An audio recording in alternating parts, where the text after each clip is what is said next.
اعوذ باللہ من الشیطان الرجیم بسم اللہ الرحمن الرحیم۔ کسی کے گھر مہمان تھا اور احتلام ہو گیا۔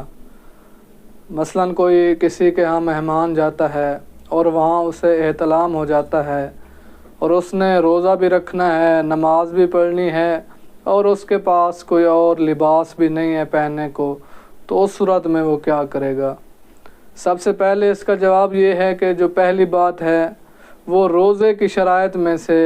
لباس کا پاک ہونا شرط نہیں ہے، البتہ غسل کرنا شرط ہے۔